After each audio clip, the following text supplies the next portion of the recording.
Welcome to my channel an educationist. आज हम कुछ क्वेश्चन से कॉन्सेप्ट्स को अप्लाई करने की कोशिश करेंगे कि किस तरीके से हम कॉन्सेप्ट्स को अप्लाई करते हैं। तो कुछ क्वेश्चंस मैंने यहाँ पर अपलोड किए हुए हैं। आपसे रिक्वेस्ट करूँगा कि आप इसका स्क्रीनशॉट ले लें और एक एक करके हम क्वेश्चंस को अटेम्प्ट करेंगे कि क्वेश्चन में आखिर कॉन्सेप्ट को किस तरीके से हम अप्लाई करते हैं।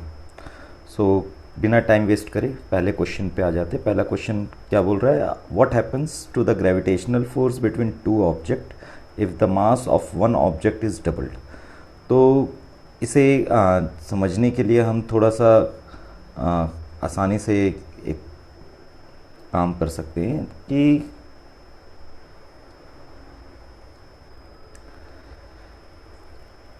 कि हमें पता है कि ग्रेविटेशनल फोर्स जो है, we already know that F is equals to G times mass of object 1 mass of object 2 divided by the distance among them, दोनों के बीच की दूरी। So what question has given, question has given that mass of one body, let us just rewind the question condition. Mass of one object is doubled. What does it mean? That in this particular line, that m1 is twice of m2, means इसका mass double हो गया है इस condition से। So you can say that पहले जो था यहाँ पर इस केस में दो बॉडी का मास कितना था, m1 था और दूसरी बॉडी का मास था m2 था। अब जो एक बॉडी है, ये वाली बॉडी m1 है, इसका मास क्या हो गया, दूसरी बॉडी का डबल हो गया, इस बॉडी का डबल हो गया। So what will be the gravitational force, अब ये पूछ रहा है। तो फॉर्मूला तो सेम रहेगा, F is equals to G m1 m2 by r square. Distance का कोई रिलेशन नहीं दिया है, व्हाट डज इट मीन, दोनों के बीच का डिस्टेंस क्या है, सेम है। सो अगर हम वैल्यू पुट करते हैं, late it be my equation 1 and another if I put another से F1 is the gravitational force. So in this case m1 and m2 by r square. So mass is double, twice of m1. m1 is equals to twice of m2, which is say mass of another object. So if you look at the relation, put the values here, what you will identify is G twice of m2 and m2 as it is the other mass, which is r square. What does it mean that if suppose this and this are equal masses, अभी condition ये दी नहीं हुई है, we need to assume that कि अगर मान लिया कि ये और ये इक्वल मास हैं तो क्या हो जाता, ऊपर ये फॉर्मूला टर्न हो जाता, G is equals to m का स्क्वायर बाय r स्क्वायर, ये होता, राइट। दिस अगेन अगर यहाँ पर हो जाता दोनों इक्वल हैं, इस कंडीशन में अगर मैं सेम अप्लाई कर दूँ, G is equals to 2 m का स्क्वायर बाय r का स्क्वायर। सो यहाँ पर मुझे एक रिलेशन दिख रहा है, 2 टाइम्स G का स्क्वायर m का स्क्वायर बाय r का स्क्वायर। सो ये F1 है मेरी, F1। So F this equation can be turn around like Gm square by r square. If you compare Gm square by r square is F, तो यहाँ से आपको एक relation मिल जाएगा, F1 is equals to twice of the previous force 2F। तो अगर mass double हो जाता है तो फोर्स भी क्या होगी, डबल हो जाएगी। आई होप ये आपको समझ में आया होगा। क्वेश्चन नंबर 2 यहाँ पर दिया हुआ है, डिस्टेंस टाइम ग्राफ, ये वाला ग्राफ है। अब आपको क्वेश्चन में फाइंड आउट करना है कि how much force is acting on the body if its mass is 2 kg। तो अब ग्राफ से फोर्स निकालने का ये एक इम्पॉर्टेंट कॉन्सेप्ट है जो कई बार पूछा भी जाता है। तो चलो एक ग्राफ मैं बना लेता हूँ जो दिया हुआ है। ये ग्राफ है डिस्टेंस का, ये टाइम है, और जो वैल्यू है वो मेरे ख्याल से 4 पे है, लाइक दिस। इस तरीके के ग्राफ है 4 4 पे। सो आपको पता है डिस्टेंस टाइम ग्राफ में आपको जो स्लोप मिलता है वो किसका मिलता है, right, this slope gives you velocity, right, ये वेलोसिटी देता है। तो अगर ये स्ट्रेट लाइन है तो ये कोई भी वैल्यू रखे, वेलोसिटी आपको क्या मिलेगी, velocity will always be constant, constant velocity. और कांस्टेंट वेलोसिटी में आपको पता है क्या होता है, एक्सेलरेशन क्या हो जाता है, ज़ीरो, राइट। मतलब 1 सेकेंड में अगर जैसे दिया हुआ 1 2 3, अगर आप स्लोप की वैल्यू निकालोगे ना तो 1 सेकेंड में आपको जो एक्सेलरेशन वेलोसिटी मिलेगी वो कितनी मिलेगी, 1 मीटर पर सेकेंड। 2 सेकेंड में कितनी मिलेगी, 2 मीटर पर सेकेंड। 3 4 सारे में 1 metre per second constant value मिलेगी, वो चेंज नहीं होगी। What does it mean, acceleration क्या कहलाता है भाई, change in velocity upon time. तो जब वेलोसिटी कांस्टेंट है तो एक्सेलरेशन क्या हो जाएगा, टाइम के रिस्पेक्ट में ज़ीरो। तो जब एक्सेलरेशन ज़ीरो हो गया तो आपको पता है F is equals to m into A.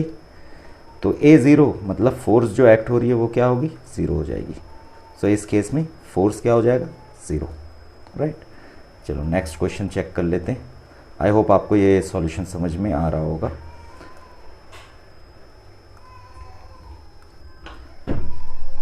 Next question number 4, derive first law of motion mathematically from the expression of the second law of motion.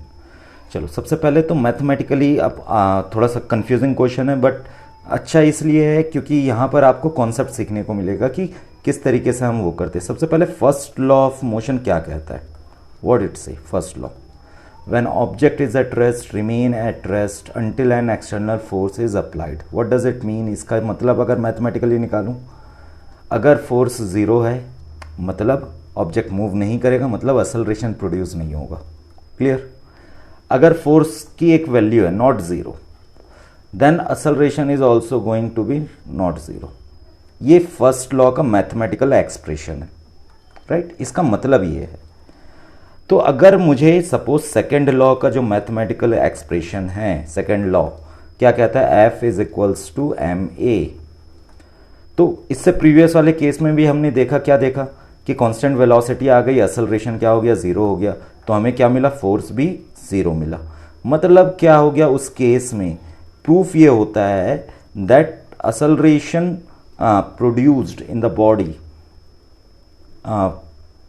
if the velocity is moving with constant velocity and then force is applied to it, constant force, right, unless motion तो हो नहीं रहा है। जैसे कि उस case में आप देख रहे थे डिस्टेंस टाइम ग्राफ जो ऑब्जेक्ट का दिखा रहा था वो कुछ इस टाइप का था, ऐसा constant velocity distance time graph, right. तो इस केस में आपको क्या दिख रहा है कि बॉडी कांस्टेंट मूव कर रही है, राइट।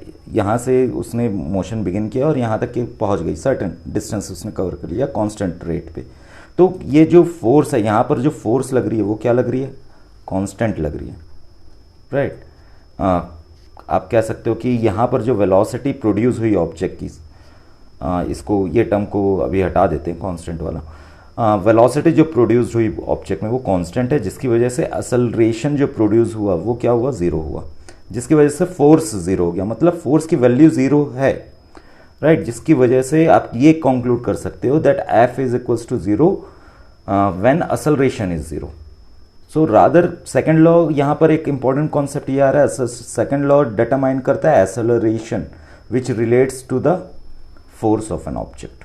अगर एक्सेलरेशन ज़ीरो हो गया तो फोर्स भी हम ज़ीरो लेते हैं, अगर एक्सेलरेशन ज़ीरो नहीं हुआ तो फोर्स ज़ीरो नहीं लेंगे। तो ये एक इंपॉर्टेंट कॉन्सेप्ट इस क्वेश्चन से आपको मिला। आई होप आपको ये समझ में आया होगा। चलो नेक्स्ट क्वेश्चन पे आ जाते हैं। आई होप ये क्लियर भी होगा। कोई डाउट हो तो नीचे प्लीज़ कमेंट बॉक्स में आप ज़रूर मेंशन करिएगा ताकि मैं वो कर सकूं। चलिए नेक्स्ट क्वेश्चन है question number 5। A stone lying at the edge of this one, a stone lying at the edge of a road falls down into a river flowing below the road. If the stone takes 2 seconds to reach the river then find the average speed of the stone at the end of the fall.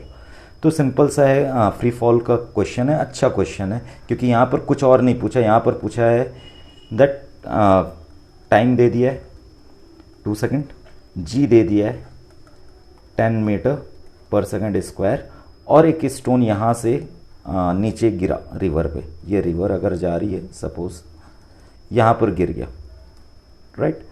तो अभी आपको पता है कि ये गिरेगा क्यों भाई, एक ग्रेविटेशनल फोर्स एक्ट हो रही है, तभी ये असलरेशन प्रोड्यूस होगा। कितना असलरेशन होगा पॉजिटिव में 10 मीटर पर सेकंड स्क्वायर। तो अब यहाँ पर देखो एवरेज वेलोसिटी सबसे पहले आपको पूछा है, फॉर्मूला आपको पता होना चाहिए कि एवरेज वेलोसिटी है क्या।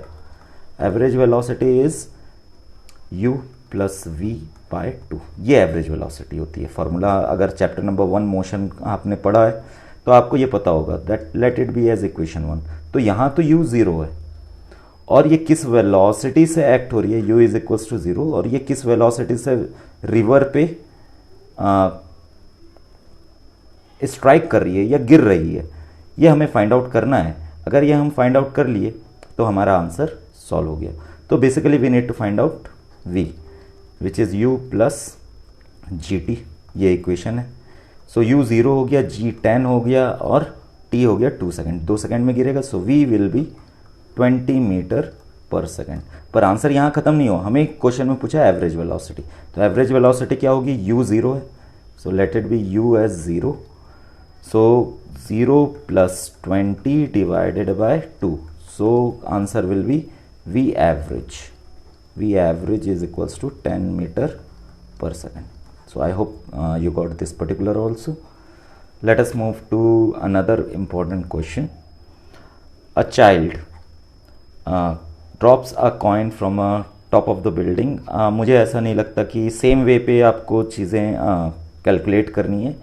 सो यहाँ तक ये दो क्वेश्चन हम थोड़ा सा डिटेल में डिस्कस करेंगे हमारे नेक्स्ट वीडियो में।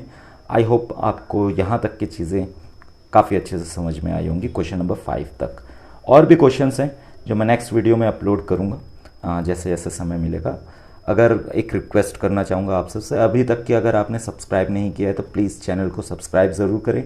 90% ऐसे व्यूअर हैं जो अभी तक के चैनल को सब्सक्राइब नहीं करें। So please boost my confidence so that I can work hard for broader reach. So with this I would like to take your leave. मिलते हैं हमारे नेक्स्ट वीडियो पे। Thanks for your precious time. Thank you very much.